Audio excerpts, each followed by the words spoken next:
These are the ingredients I use to make two 14-inch whole wheat pizzas and one loaf of whole wheat bread. So you just need salt, sugar, whole wheat flour, olive oil, pasta sauce, pepperoni, cheese, and yeast. The first thing you need to do is heat up 2 cups of water to between 110 and 115 degrees Fahrenheit. 2 cups is 16 ounces. So you heat that up, make sure it's exactly in that range, otherwise the yeast may not rise correctly if it's too cold or if it's too hot. So I put in 2 1/4 ounce packets of active dry yeast. I put it on that napkin there and then added 3 tablespoons of sugar. I'm going to put that in the cup and mix it around till everything's off the spatula and then let it rise for 10 minutes. After you mix it together, this is what it's going to look like. And you're going to let it sit for 10 minutes and it will rise to the top of the cup. And so it should look like this after 10 minutes. If it doesn't, then something was wrong with the temperature of your water or something was wrong with your yeast. Either way, you would need to start all over and redo it. Next, we're going to take the yeast and pour it into the bowl that I prepared here.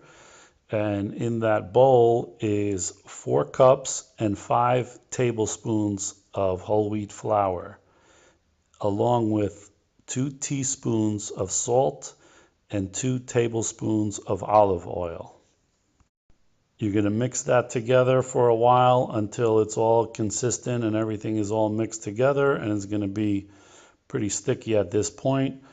And you're going to dump it onto a tray and start kneading it and slamming it and folding it over itself for about 10 minutes until it becomes stretchy and no longer sticky to your hands. After you mix it together, it's going to look like this. It should still be a little bit sticky. It's better to be a little bit sticky than to be too dry and have too much flour, because if it's sticky, you could always add flour. If it's too dry, you can't really add water. It's kind of messed up.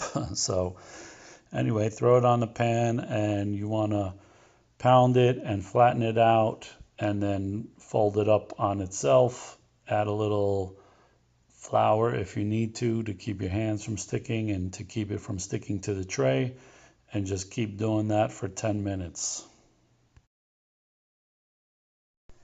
After 10 minutes, this is what it looks like. It's no longer sticky and it's really nice and elastic and stretchy. So you can stretch it out really good. So I'm going to fold it over one more time and then try to make a nice round ball out of it and put it in that olive oil lined bowl and put some olive oil on top of it and rub it all over to keep it from drying out when I have it covered and sitting in the cupboard for 45 minutes. Now, this one ball is going to make me the 2 pizzas and 1 loaf of bread.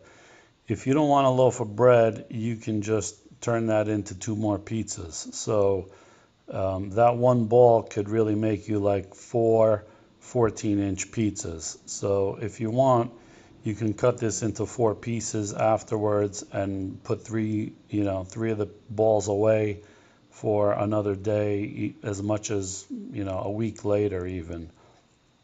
They're still good to use. So I'm just going to put some more olive oil on top, cover it up, and put it away.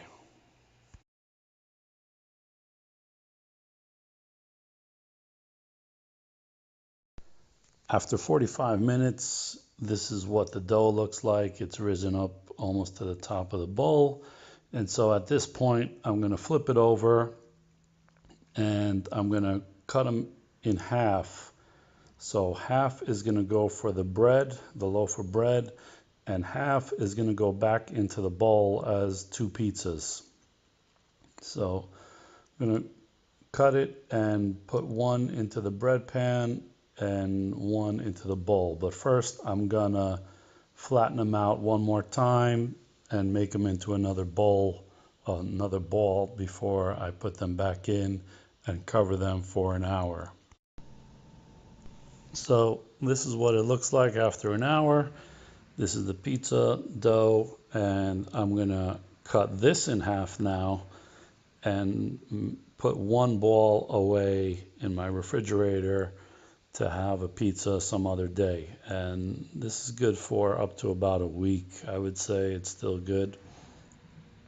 And the reason I do this is just because, honestly, it takes a lot of time to do this, the pizzas. So if you look, it takes about over 3 hours to do this. So why do it for just one pizza? You might as well do it for more than one pizza and get a loaf of bread out of it. Or if you don't want the bread, do 3 or 4 pizzas. Like I said, you can get 4 pizzas out of this amount of dough. So it's kind of an efficiency thing. You don't want to have to do this every single weekend because it takes a lot of time, and I'm just one person, so it's not that efficient if I had to do this every single weekend. Also, the reason, in case you're wondering why I do the whole wheat instead of just white flour pizza, 2 reasons, I guess. One is because I normally just eat whole wheat bread, and so I want to make a whole wheat bread, but also because obviously pizza is not that good for you. So if I'm going to eat it, at least I'm going to make it myself and try to make it a little more healthy by using the whole wheat instead of the white bread, which is not as good for you. So all that's left now really is just flatten it out around the pan, really. Start from the middle and just kind of work your way out, flattening it and making a edge for the crust. And then just add your toppings, your tomato sauce, your cheese, your pepperoni. In this case, I also had some red peppers that I added, so that always makes it good.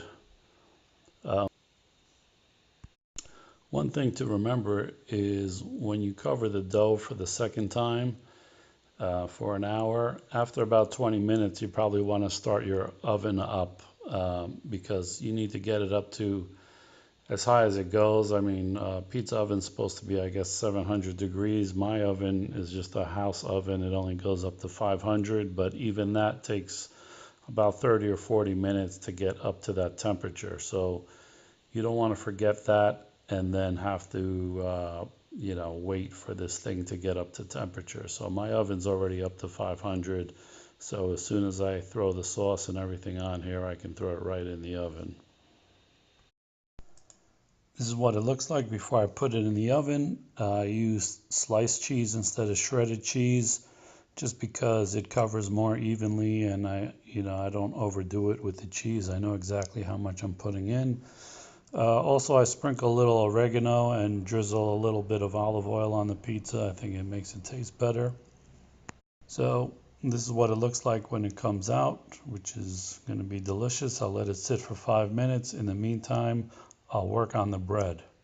The bread is out of the cabinet, and you see the dough has risen to the shape of the bread pan, so it's pretty much ready to go. I'm just going to cut 2 slits into the bread and then throw it in the oven. So I'm putting it in at 400 degrees Fahrenheit for 10 minutes, and then I'm going to put it in, and then I'm going to lower it to 350 degrees Fahrenheit and leave it in for 25 more minutes. So a total of 35 minutes. So the first 10 minutes is, I guess, to get the outside kind of hardened shell, kind of crusty, and then the rest of the time is to cook the inside. So it should come out kind of hard on the outside and sound a little bit hollow when you knock on it on the inside. So this is what it looks like. I think it came out really good. So as you notice, you don't see the pizza anywhere in the picture. That's because while the bread was baking, I ate the whole thing. So that's my video on how to make 2 pizzas and a bread. And if you liked it, give me a thumbs up, and thanks for watching.